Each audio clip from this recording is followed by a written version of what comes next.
जय माता दी दोस्तों, धर्म साधना में आपका बहुत बहुत स्वागत है। माँ भगवती दुर्गा की कृपा आप और आपके पूरे परिवार पर सदा सर्वदा बनी रहे। दोस्तों, आज हम बात करने वाले हैं संतान गणपति स्तोत्र के बारे में। ये एक ऐसा स्तोत्र है जिसके नियमित रूप से पाठ करने से या इसके श्रवण करने से, अगर आप पाठ नहीं कर पाते हैं तो निश्चित ही आप नियमित इसका श्रवण करें। अगर प्रतिदिन आप सच्ची श्रद्धा भाव से इसका श्रवण भी करते हैं तो आपके जीवन में आने वाली समस्त बाधाएं, समस्त विघ्न दूर हो जाते हैं। क्योंकि भगवान गणेश जो हैं वो विघ्नहर्ता हैं, संकट नाशन हैं। तो उनके इस स्तोत्र के पाठ को अगर आप नियमित श्रवण करते हैं तो आपके जीवन में आने वाली सभी बाधाएं, सभी विघ्न दूर हो जाते हैं। और अगर आप धन प्राप्ति की कामना करते हैं तो आपको धन की प्राप्ति होती है। निश्चित ही इस जो संतान गणपति स्तोत्र है, इसका नाम है संतान गणपति स्तोत्र। तो ये संतान प्राप्ति के लिए किया जाता है और इस पाठ को करने से उत्तम संतान की प्राप्ति होती है, दीर्घायु संतान की प्राप्ति होती है, श्रेष्ठ और स्वस्थ संतान की प्राप्ति होती है। लेकिन इसके प्रतिदिन पाठ करने से, इस स्तोत्र के प्रतिदिन पाठ करने से या इसके श्रवण करने से घर में धन का आगमन भी होता है, माँ लक्ष्मी की कृपा मिलती है। अगर आप इस पाठ को करते हैं तो आपके जीवन में सभी सुखों की प्राप्ति होती है, सभी संपदाओं की प्राप्ति होती है। जिन्हें संतान नहीं हो उन्हें संतान की प्राप्ति होती है, जिनके पास धन नहीं है उन्हें धन की प्राप्ति होती है।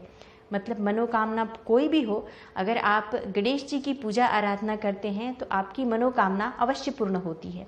दोस्तों, प्रथम पूज्य है भगवान गणेश जी। कोई भी पूजा पाठ हो, कोई भी धार्मिक अनुष्ठान हो तो सबसे पहले गणेश जी की पूजा की जाती है, ताकि जीवन में या उस कार्य में जो हम पूजा पाठ या अनुष्ठान कर रहे हैं उसमें किसी तरह का कोई विघ्न बाधा ना आए। और प्रतिदिन अगर हम भगवान गणेश जी की पूजा करते हैं, नियमित उनकी आराधना करते हैं तो हमारे जीवन में आने वाले सभी संकट दूर हो जाते हैं। भगवान गणेश जी विघ्नहर्ता है, संकट नाशन है। तो जीवन में किसी भी तरह का संकट हो, गणेश जी की कृपा से वो दूर हो जाता है। दोस्तों, संतान गणपति स्तोत्र जैसा कि नाम से ही है, संतान प्राप्ति के लिए इसे किया जाता है, उत्तम पुत्र की प्राप्ति के लिए किया जाता है। लेकिन इसको करने से घर में धन का आगमन भी होता है, सभी सुखों की प्राप्ति होती है, सभी संपदाओं की प्राप्ति हो जाती है, साथ ही उत्तम और श्रेष्ठ संतान की प्राप्ति होती है। दोस्तों, इस पाठ को करना कैसे है? अगर आपको बहुत समय से संतान नहीं है और आप संतान के लिए प्रयासरत हैं, डॉक्टर्स कह रहे हैं कि आपकी सभी रिपोर्ट्स नॉर्मल हैं, लेकिन फिर भी आपको संतान की प्राप्ति नहीं हो रही है, तो ऐसे में आपको इस स्तोत्र का पाठ करना चाहिए, भगवान गणेश की शरण में जाना चाहिए और गणेश की कृपा से निश्चित ही उत्तम संतान की प्राप्ति होती है, श्रेष्ठ और दीर्घायु संतान की प्राप्ति होती है। इसे करने के लिए आप किसी भी महीने के जो शुक्ल पक्ष में चतुर्थी का व्रत आता है, गणेश चतुर्थी का जो व्रत आता है, उस दिन भी आप इसकी शुरुआत कर सकते हैं। नहीं तो आप चाहें तो जो शुक्ल पक्ष में बुधवार का दिन आता है वो भी गणेश जी का दिन माना जाता है। भगवान गणेश जी की उस दिन पूजा की जाती है और गणेश जी के दिन के रूप में ही उस दिन के जो देवता हैं वो भगवान गणेश हैं। तो आप बुधवार के दिन भी इसकी शुरुआत कर सकते हैं और गणेश चतुर्थी के दिन भी इसकी शुरुआत कर सकते हैं। अगर आप गणेश चतुर्थी के दिन इसकी शुरुआत करते हैं तो उस दिन आप व्रत अवश्य रखें। और जो भी व्यक्ति संतान प्राप्ति की कामना रखता है उसे गणेश चतुर्थी का व्रत रखना चाहिए, इससे उत्तम संतान की प्राप्ति होती है। जो हर महीने में शुक्ल पक्ष में आती है चतुर्थी, आप उसका व्रत करें, निश्चित ही आपको उत्तम संतान की प्राप्ति होगी। तो आप उस समय में इस व्रत को करें और इस पाठ की शुरुआत करें, इस स्तोत्र की शुरुआत करें। प्रतिदिन आप जितना भी कर सकते हैं, आप अपने हिसाब से देख लें कि आप एक दिन में कितना पाठ कर सकते हैं। 1 पाठ कर सकते हैं, 5 पाठ कर सकते हैं, 11 या 21 पाठ कर सकते हैं। कितना भी अपनी शक्ति, अपने सामर्थ्य, अपने टाइम को देख लें, टाइम आपका कितना मैनेज हो पाता है। आप उस हिसाब से प्रतिदिन का एक ही संख्या में पाठ निर्धारित कर लें कि आप कितनी संख्या में प्रतिदिन पाठ करते हैं, क्योंकि आपको प्रतिदिन पाठ की संख्या चेंज नहीं करनी है। अगर आपने प्रतिदिन 11 पाठ करना है तो हर रोज़ आपको 11 पाठ ही करना है। आप चाहें तो रोज़ भी कर सकते हैं या आप हर बुधवार को कर लें, या जिस तरीके से भी आपको आसान लगता है। अगर आप बुधवार से शुरू करते हैं, आप व्रत करने की कोई आवश्यकता नहीं है। आप प्रातःकाल जल्दी उठें बुधवार के दिन और उठकर भगवान गणेश जी की पूजा करनी है। आपको मन में पहले स्मरण कर लें भगवान गणेश को, पंच देवताओं को स्मरण कर लें। पंच देवता जो होते हैं, प्रातःकाल जब उठते हैं तो हमें पंच देवताओं का स्मरण करना चाहिए। उसमें भी सबसे पहले गणेश जी का ही स्मरण किया जाता है। भगवान गणेश, श्री हरि विष्णु, शिव जी, माँ दुर्गा और सूर्य भगवान, ये पंच देवता हैं और इनको प्रतिदिन स्मरण करने से जीवन में जितनी भी परेशानियां हैं वो काफ़ी हद तक दूर हो जाती हैं अगर हम प्रातःकाल उठकर इन पंच देवताओं का स्मरण करते हैं तो। और कुछ नहीं लगता, प्रातःकाल 1 मिनट सिर्फ अपनी हथेलियों को देखते हुए, दोनों हथेलियों को देखें और उसके बाद पंचदेवता का स्मरण करें, तो इससे आपके बहुत सारे काम निर्विघ्न पूरे होने लग जाते हैं। पंचदेवताओं का आशीर्वाद आपको मिलने लग जाता है। तो इस तरह से आप उस दिन शुरुआत करें, बुधवार के दिन अगर आप कर रहे हैं तो, और गणेश चतुर्थी के दिन भी अगर आप शुरुआत कर रहे हैं, मतलब किसी भी महीने की अगर शुक्ल पक्ष की चतुर्थी तिथि से आप शुरुआत कर रहे हैं तो भी आपको ऐसे ही करना है। चाहे तो आप चतुर्थी का व्रत रख सकते हैं, करना चाहे तो, नहीं करना चाहे तो भी कोई बात नहीं। आप इस पाठ की शुरुआत शुभ समय में करें। प्रातःकाल सूर्योदय से पहले उठें, उठकर स्नान आदि से निवृत्त हों। उसके बाद आप साफ स्वच्छ वस्त्र धारण करें। काले या नीले रंग के वस्त्र धारण नहीं करने चाहिए। जब भी आप कोई शुभ पूजा की शुरुआत करते हैं तो आपके वस्त्र जो हैं वो हल्के रंग के होने चाहिए। तो इस तरह से आप पीले वस्त्र धारण कर सकते हैं। गणेश जी को पीला वस्त्र बहुत प्रिय है, पीताम्बरधारी हैं गणेश जी, उनकी पूजा की जाती है पीले वस्त्रों में, तो आप पीले वस्त्र धारण करें। लाल धारण कर सकते हैं, हरा रंग भी धारण कर सकते हैं, कोई भी लाइट कलर होना चाहिए, हल्का रंग होना चाहिए। आप वो वस्त्र धारण करें और भगवान गणेश जी की पूजा करें। भगवान गणेश जी की मूर्ति या चित्र अपने घर में स्थापित करें। ईशान कोण में जो आपके घर का मंदिर है वहाँ पर आसन बिछाकर बैठ जाएं आप और भगवान गणेश जी की विधिवत पूजा करें। उन्हें लड्डू का भोग लगाएं, फल और नैवेद्य सभी तरह की सामग्री से उनकी पूजा करें, धूप दीप नैवेद्य से उनकी पूजा करें। आप शुद्ध घी का दीपक जला लें पहले, कर्म साक्षी दीपक पहले आवश्यक होता है जलाना, उसके बाद ही आपको सारे काम करने होते हैं पूजा की, जो बाकी विधि करनी होती है।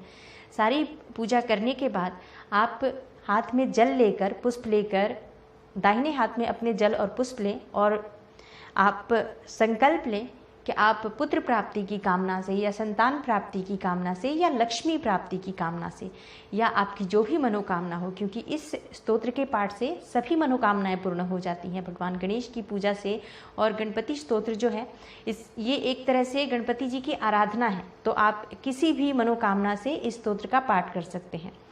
तो आप संकल्प ले लें जिस भी कामना से आप इसको कर रहे हैं और उसके बाद आप भगवान गणेश को ये बताएं कि आप किस कामना से ये कर रहे हैं। उनको ये संकल्प लेने के बाद ही आप पाठ शुरू करें। पाठ की संख्या निर्धारित कर लें, कितने पाठ आपको प्रतिदिन करना है।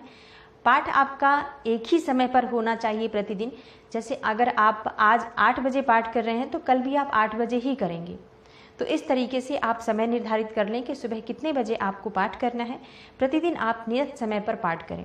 सही समय, सही स्थान होना चाहिए आपका और सही संख्या होनी चाहिए आपके पाठ की, जितने पाठ आप करना चाहते हैं। उसके बाद आप इस पाठ की शुरुआत कर सकते हैं। भगवान गणेश को आप भोग अवश्य लगाएं, उनको उनकी प्रिय वस्तुओं का फूल अर्पित करें, उनको पीले रंग के, और अपनी मनोकामना बोल के संकल्प लेके सच्चे मन से, श्रद्धा भाव से कि आपकी मनोकामना अवश्य पूर्ण होगी। ये आपके मन में पहले विश्वास होना जरूरी है कि आपकी मनोकामना अवश्य पूरी होगी, क्योंकि आप भगवान गणेश की शरण में आए हैं, प्रथम पूज्य देवता की शरण में आए हैं।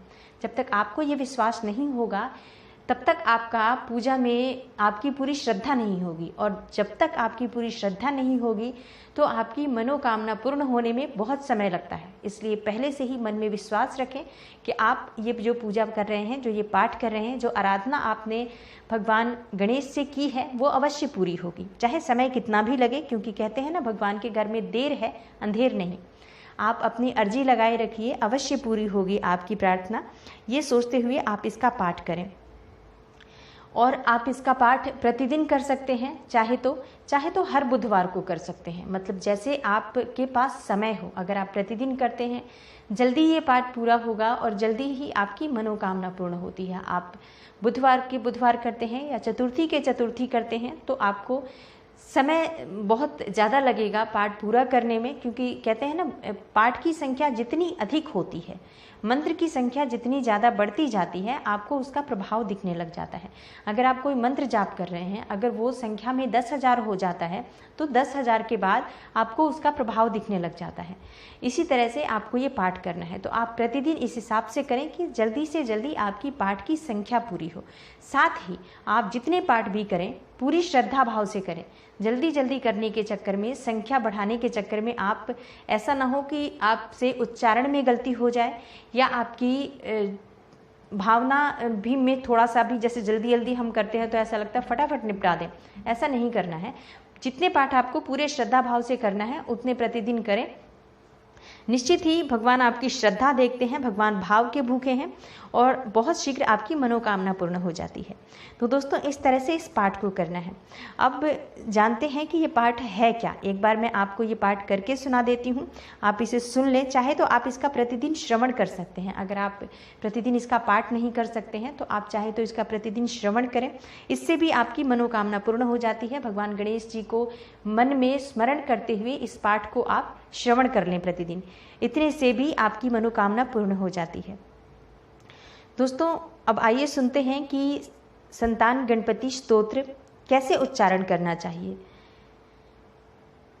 नमोस्तु गणनाथाय सिद्धिबुद्धियुताय च सर्वप्रदाय देवाय पुत्रवृद्धिप्रदाय च गुरुधराय गुरुवे गोप्त्रे गुह्यासिताय ते गोप्याय गोपिताशेष भुवनाय चिदात्मने विश्वमूलाय भव्याय विश्वसृष्टिकराय ते नमो नमस्ते सत्याय सत्यपूर्णाय शुण्डिने एकदन्ताय शुद्धाय सुमुखाय नमो नमः प्रपन्नजन पालाय प्रणतार्ति विनाशिने शरणं भव देवेश सन्तति सुदृढां कुरु भविष्यन्ति च ये पुत्रा मत्कुले गणनायक ते सर्वे तव पूजार्थ विरताः शुहवरो मत पुत्रप्रदमिदं स्तोत्रम सर्वसिद्धिप्रदायकम।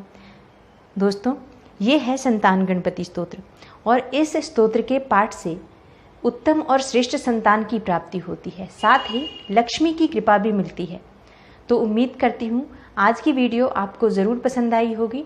दोस्तों, अगर आपको वीडियो अच्छी लगती है तो वीडियो को लाइक करें, शेयर करें अपने फैमिली और फ्रेंड्स के साथ और चैनल को सब्सक्राइब करें। अगर आप चैनल पर नए हैं तो बेल आइकन ज़रूर प्रेस कर लें। इससे ये होगा कि जब भी मैं कोई नई वीडियो अपलोड करूँगी तो उसकी नोटिफिकेशन सबसे पहले आपको मिलेगी। दोस्तों, जब भी वीडियो अपलोड होती है और आप तक पहुंचती है तो नोटिफिकेशन पर ज़रूर क्लिक करें। इससे मेरी हेल्प होगी। अगर आप तुरंत वीडियो देखते हैं तो वीडियो को एक पुश मिलता है, जिससे कि वीडियो ऊपर आती है और ज़्यादा से ज़्यादा लोगों तक पहुंचती है। इससे ज़्यादा से ज़्यादा लोगों तक लाभ पहुंचता है इसका। तो उम्मीद करती हूँ कि आप लोग वीडियो ज़रूर देखेंगे और कमेंट बॉक्स में कमेंट करके मुझे ज़रूर बताएं कि आज की वीडियो आपको कैसी लगी। अगली वीडियो आपको किस चीज़ पर चाहिए ये भी कमेंट बॉक्स में आप ज़रूर मुझे लिख कर बताएं, क्योंकि वीडियो मैं आप लोगों के लिए बनाती हूँ। इसलिए अपनी पसंद आप ज़रूर मुझे कमेंट बॉक्स में लिख कर बताएं। मैं मिलती हूँ आपसे अगली वीडियो में किसी नई और महत्वपूर्ण जानकारी के साथ। तब तक के लिए नमस्कार।